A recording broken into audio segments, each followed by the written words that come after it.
าสนายิ่งใหญ่ของชนชาวไทยพระพุทธบาทจำลองของพระสัมมาองค์พระสัมมาบูชาองค์พระเจ้าฟ้าผู้ดำสินผู้สร้างสรรค์มานานไกลนามอุดมก้องไปสมในชา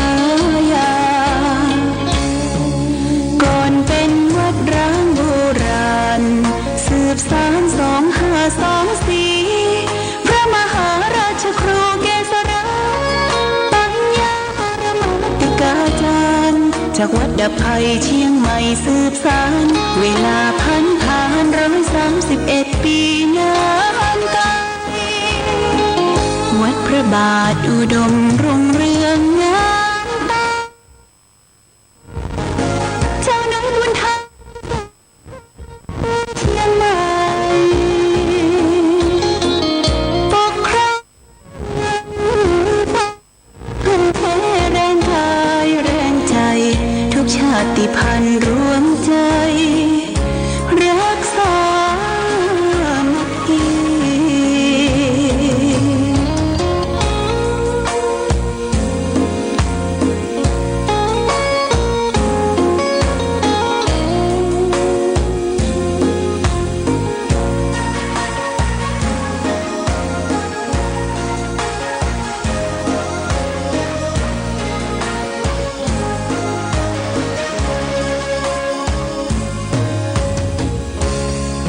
ก่อนเป็นวัดร้างโบราณ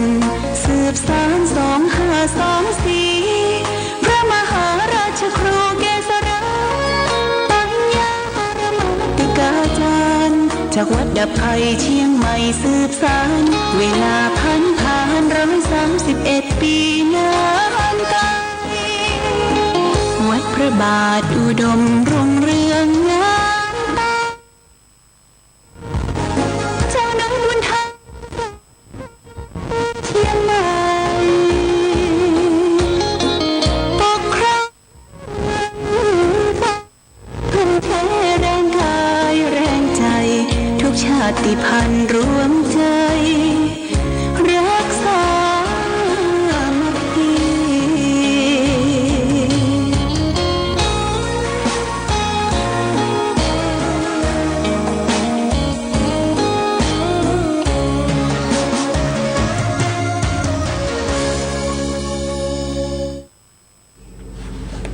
เจริญสุขศรัทธาสาธุชนญาติโยมท่านพุทธบริษัทตั้งหลายวันนี้รายการธรรมะประทีปส่องต่างก็ได้มาพบปะกับพ่อแม่พี่น้องศรัทธาสาธุชนญาติโยมแห่งครั้งหนึ่งวันนี้เป็นวันจันทร์ที่14เดือนกรกฎาคมพุทธศักราช2568จุราย2025ตรงกับเดือน8ใต้เดือน10เหนือแรม4ค่ำปีมะเสงงูเล็กวันนี้อากาศตั้งบ้านเฮาก็ปลอดโปร่งแจ่มใสแต่ก็ยังมีฟ้าฝนอยู่ประมาณสัก 50-60% ในช่วงใดนะครับเปิ้นก็จะประกาศหรือทราบ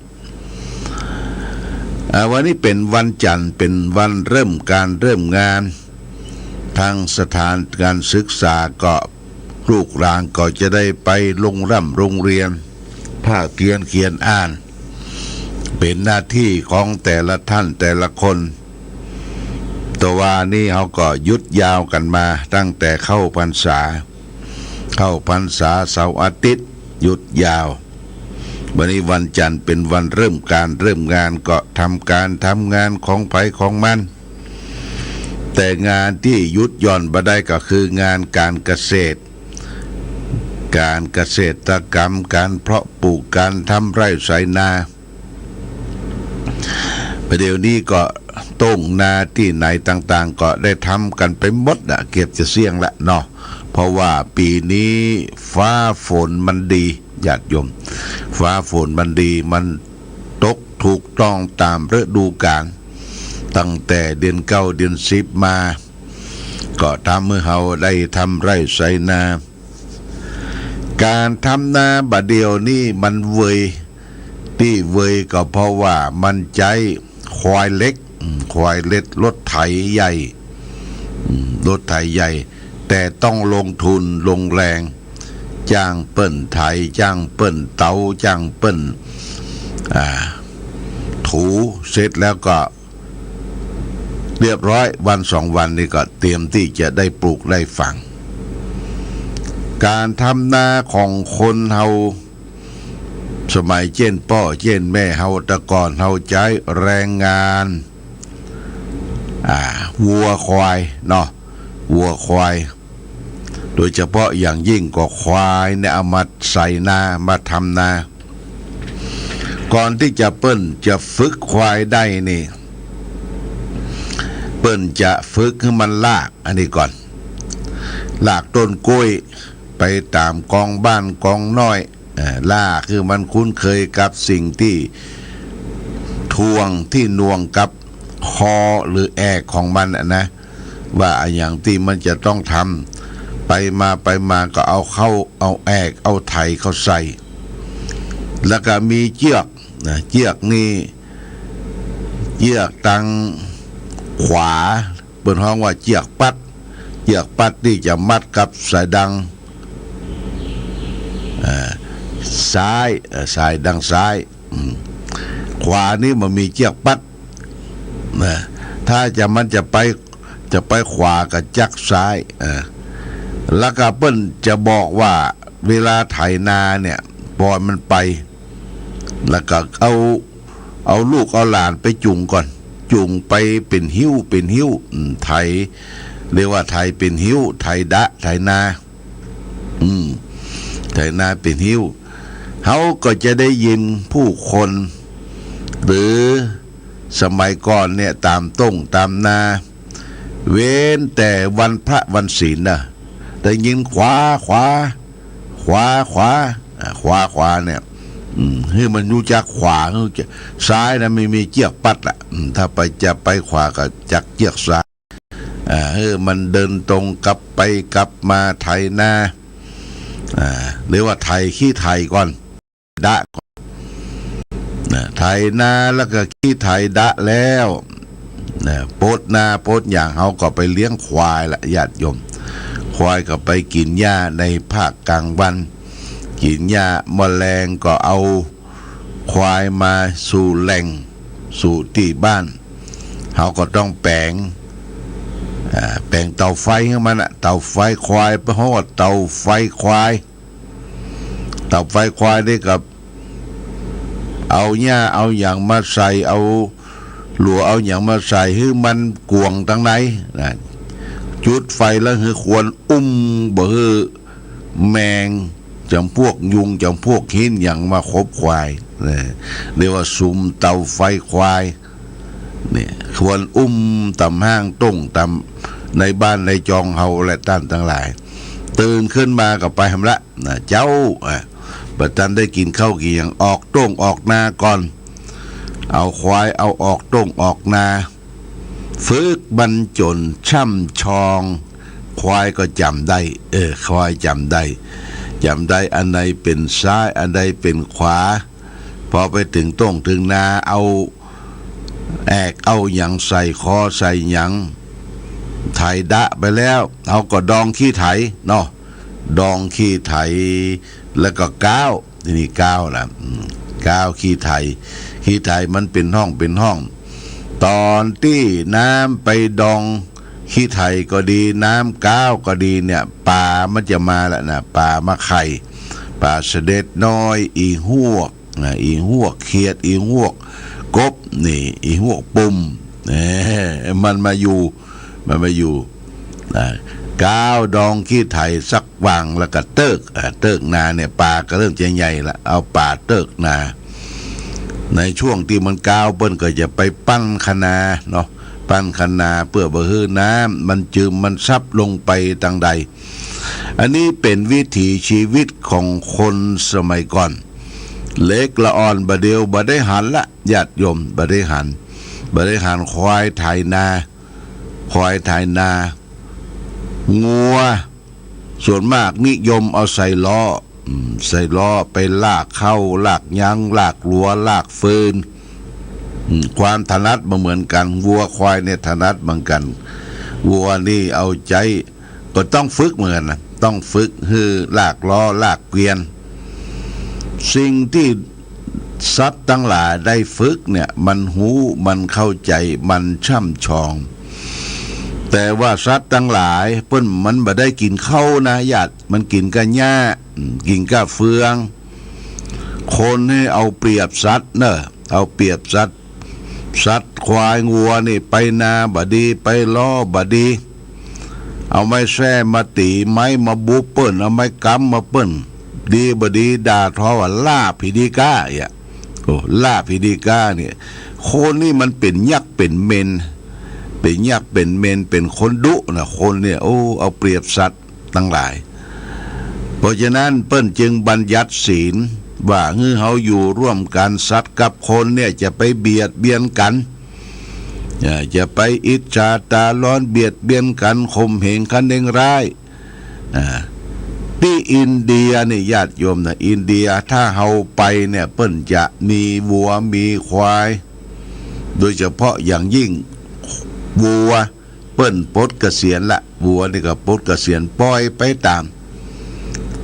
สถานีรถไฟตามถนนหนทางต่างๆเรียกว่าวัวปลดเกษียณคือบ่ได้ทำนาทำอย่างละเปิ้นบ่ฆ่าเด้อเปิ้นบ่ฆ่าจนกว่ามันจะเสียชีวิตเอง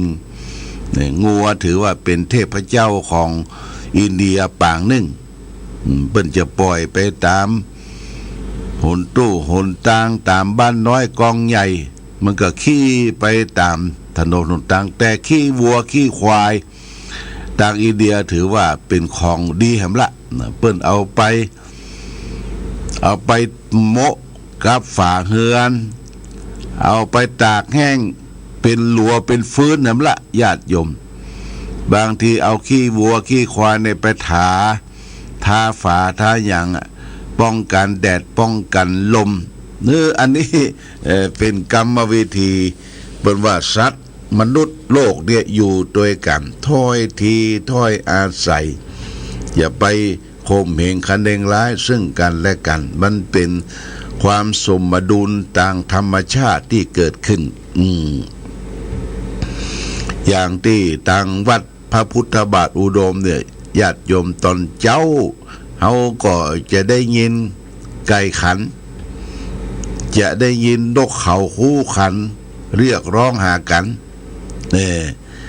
ที่ไก่ขันนั่นหลวงพ่อเอาไก่มาเลี้ยงกรงใหญ่นะเป็นกรงยาวมันก็มาเพาะลูกเพาะยังออกที่นั่นน่ะก็ซื้อเข้าเปลี่ยนเข้า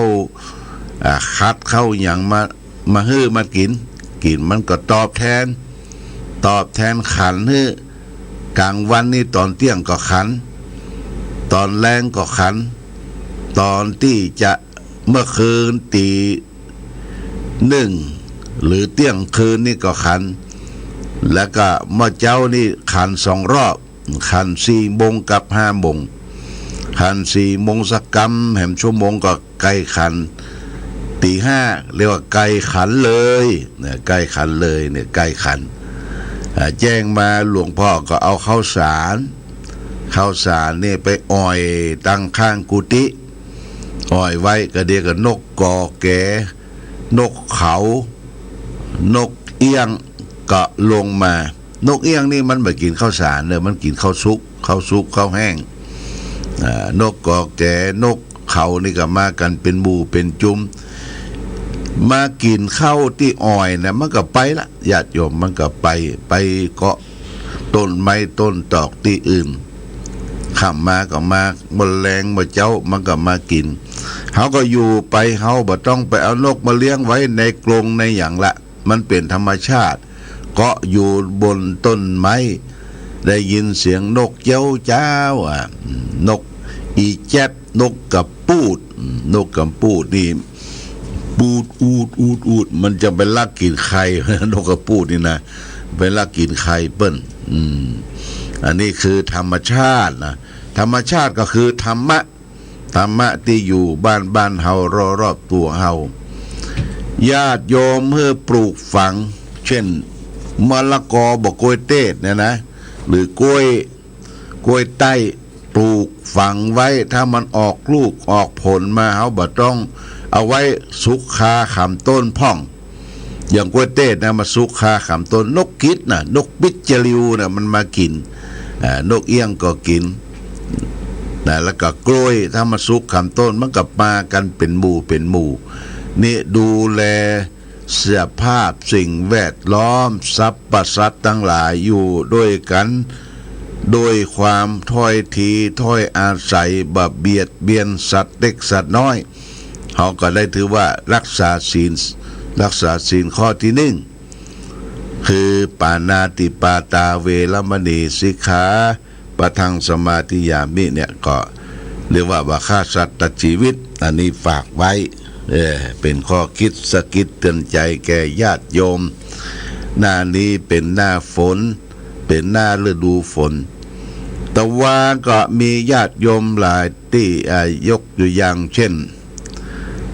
วัดสันปัญญางโดยการนำของพระครูเกษมศีลสัมบันเจ้าอาวาสได้พาญาติโยมมา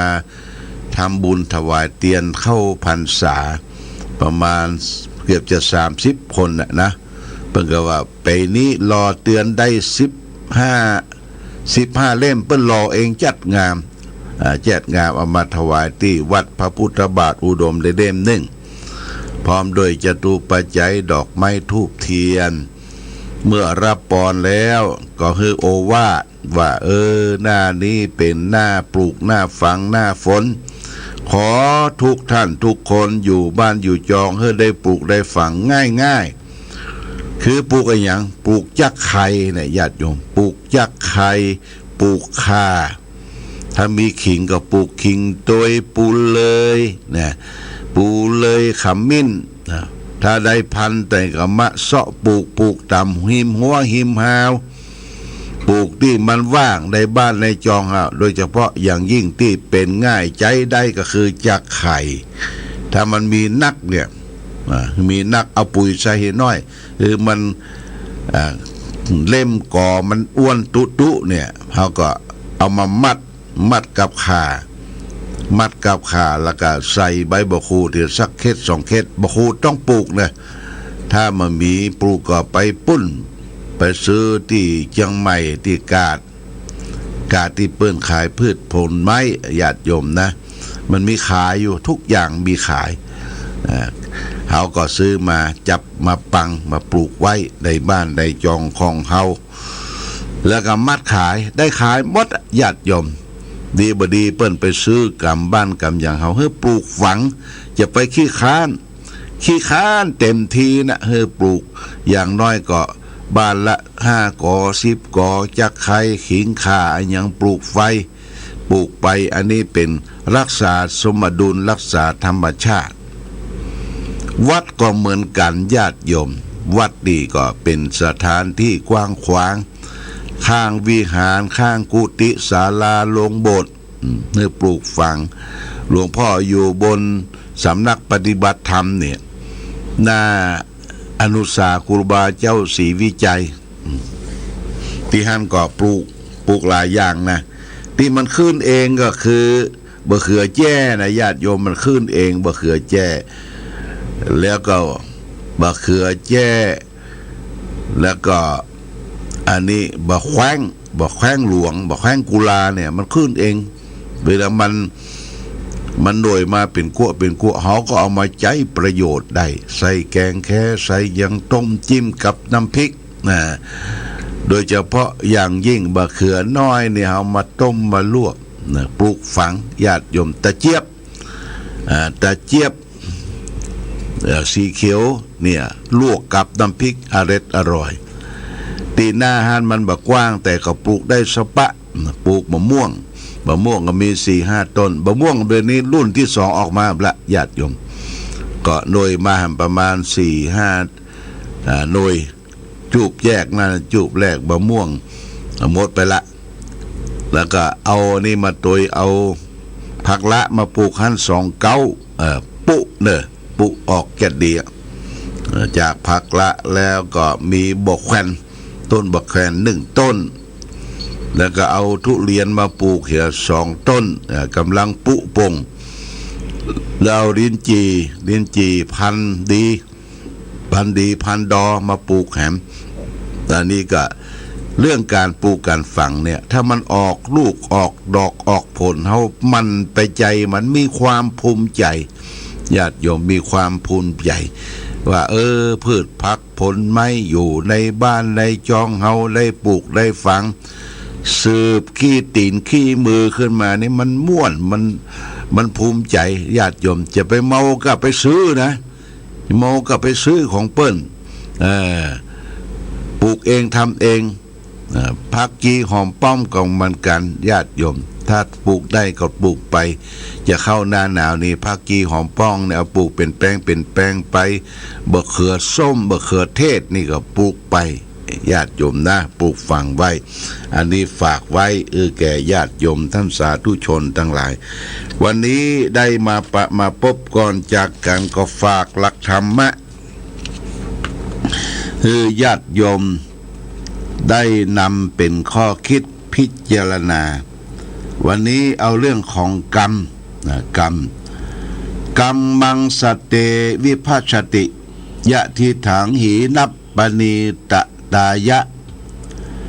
กรรมย่อมจำแนกสัตว์ให้สามและประณีตกรรมเนี่ยนะกรรมคือการกระทำญาติโยมกรรมคือการกระทำของคนเราทุกคนเขาทำทุกวันนะทำกรรมนะระหว่างกรรมดีกรรมชั่วมันอยู่ที่ตัวเราทำถ้าทำกรรมดีเปิ้นฮ้องว่ากุศลกรรมถ้าทำกรรมชั่วเรียกว่าอกุศลกรรมระหว่างกรรมดีกรรมชั่วอยู่ที่ตัวเราทำอยู่ที่ตัวเราทำกรรมนี้มันบ่ลดบ่หายไปไหนเนี่ยญาติโยมกรรมมุนาวัตติโลโกสัตว์โลกย่อมเป็นไปตามกรรมเมื่อกรรมยังบ่ฮื้อผลเตื้อนะจำไว้นะกรรมที่ยังบ่ฮื้อผลเตื้อเฮาก็ว่ามันบ่เป็นหยังก้าทำชั่วทำดีทำอย่างนี้บ่เป็นหยังก้าหาว่าบ่เป็นหยังก้าเนี่ยมันสะสมมักหมงไว้อยู่ในจิตในใจเฮาญาติโยมเมื่อใดเวลาใดบุญเฮาน้อยบารมีเฮาหมดเนี่ยกรรมชั่วทั้งหลายก็จะพดขึ้นมาเนอะมันจะพดขึ้นมาเกิดความลำบากเกิดขึ้นตั้งตนตั้งตัวเฮามีการเจ็บไข้ได้ป่วยมีการไปหกล้มเสียแข้งเสียขาเสียตานี่กรรมมาเต้ามาตันละเฮาก็ต้องยอมรับกรรมที่เราทำไว้บางทีเฮาบ่ฮู้บ่หันว่าก่อนการมาเฮาทำกรรมอย่างไว้พ่องเป็นฆ่าสัตว์ตัดชีวิตเบียดเบียนสัตว์ไปเป็นลักเล็กขโมยด้วยยิบฉวยของบุตรอื่นๆการไปผิดลูกผิดเมียไปการอู้ปดหมดเท็จไปการดื่มสิ่งเสพติดหือโทษสุรายาเมาต่างๆเมื่อเฮายังมีบุญมีบารมีร่างกายดีอยู่มันบ่พาโคเตื้อเนอะถ้าบุญเฮาหมดร่างกายเฮาก็จะแก่เท่าเข้ามากรรมตั้งหลายตั้งปวงในญาติโยมมันจะพุทธเพิดเกิดขึ้นมากรรมได้ด่าพ่อด่าแม่ตีพ่อตีแม่ก็เหมือนกันพอแก่ตัวเข้ามาเขาบ่อยู่ด้วยเฮานะมันเป็นกรรมเป็นเวรนะญาติโยมไปมดลูกเต้าเข้าปั้นบ่อยู่กับพ่อกับแม่บ่มีไผดูแลพ่อกอยแม่แต่เท่าแก่ค่ำค่าชราก็ต้องหุมต้มเองทำเองญาติโยมบ่มีไผมามาสู่มาตำนะอันนี้ก็เป็นกรรมนะเป็นกรรมเนอะญาติโยมจะไปคิดนักจะไปเดือดนักมันกรรมของไผของมัน กรรมเข้าไปกับมันกรรมเฮา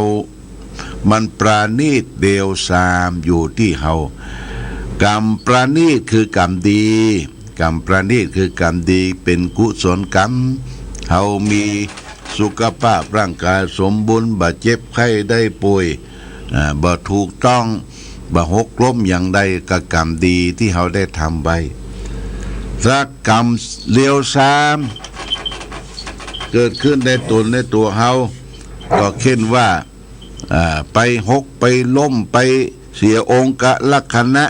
เจ็บไข้ได้ป่วยยิวยุกเยียวยาบอกให้หายในกรรมเร็วสามันมาเต้ามาตันเขาก็ต้องยอมรับกรรมเหล่านั้นนี่ฝากไว้ญาติโยมเพราะฉะนั้นก็คือทำแต่กรรมดีเว้นแต่กรรมชั่วกรรมดีย่อมปาตัวไปสู่สุคติภพภูมิที่ดีกรรมชั่วก็ปาตัวให้เกิดความมัวหมองอย่างนี้เป็นต้นเอาละวันนี้รายการธรรมะประทีปส่องต่างก่อนจากกันก็ขออนุโมทนากับเจ้าภาพเจ้าศรัทธาที่เปิ้นได้ให้แดงหอมในการที่สร้างพุทธมณฑลจังหวัดเชียงใหม่วันนั้นเปิ้นวางศิลาฤกษ์ก็มีการเป็นเจ้าภาพรับเป็นเจ้าภาพเสาเข็มเปิ้นจะปักเป็นลักเป็นฐานก่อนที่จะสร้างอาคารคือปางปรินิพพานปางพระนอนนะก็มีรายชื่อดังต่อไปนี้เนอะแม่พ่อหมออินทร์แม่จงดีเชียกันทา2,000 บาทแม่มาจิงทร2,000 บาทนายจำลองนางปงบุญอุด 2,000 บาทนายสราวุธนางวนิดาสิทธิวัง 2,000 บาทแม่ศรีนวลสิทธิวัง 2,000 บาทและแม่อำพันธ์กองบุญ 2,000 บาททั้งหมดนั้นก็คือ 12,000 บาทแม่จงดีเชื่อกันทาเอาสตางค์มามอบเพื่อเนอแล้วก็จะได้ไปฝากเป็นกองทุนบัญชีของคณะสงฆ์ที่ร่วมกันสร้างพุทธมณฑลในจังหวัดเชียงใหม่ต้องขออนุโมทนาสาธุกับทุกท่านที่ได้เป็นเก้าเป็นกันได้ให้แดงหอมที่จะสร้างพระนอนน่ะสร้างเสร็จละนะเฮาก็จะสร้างที่พักที่เซาที่พระนอนที่พุทธมณฑลจังหวัดเชียงใหม่ดังที่เราได้ไปวางศิลาฤกษ์ไว้แล้วนี่โมทนาสาธุกับทุกท่านมาณโอกาสนี้โดยเอาละวันนี้รายการธรรมะประทีปส่องต่างได้มาพบญาติโยมท่านสาธุชนทั้งหลายก็พอสมควรแก่กาลเวลาขอความผาสุขความมีธรรมจงมีเกิดมีแก่ศรัทธาสาธุชนญาติโยมทุกท่านรายการธรรมะประทีปส่องต่างต้องขอลาก่อนขอผู้ฟังจงตั้งมั่นจิตหันษาโดยธรรมะขององค์พระพุทธาได้นำพาให้เกิดความสุขสงบเย็นขอเจริญพร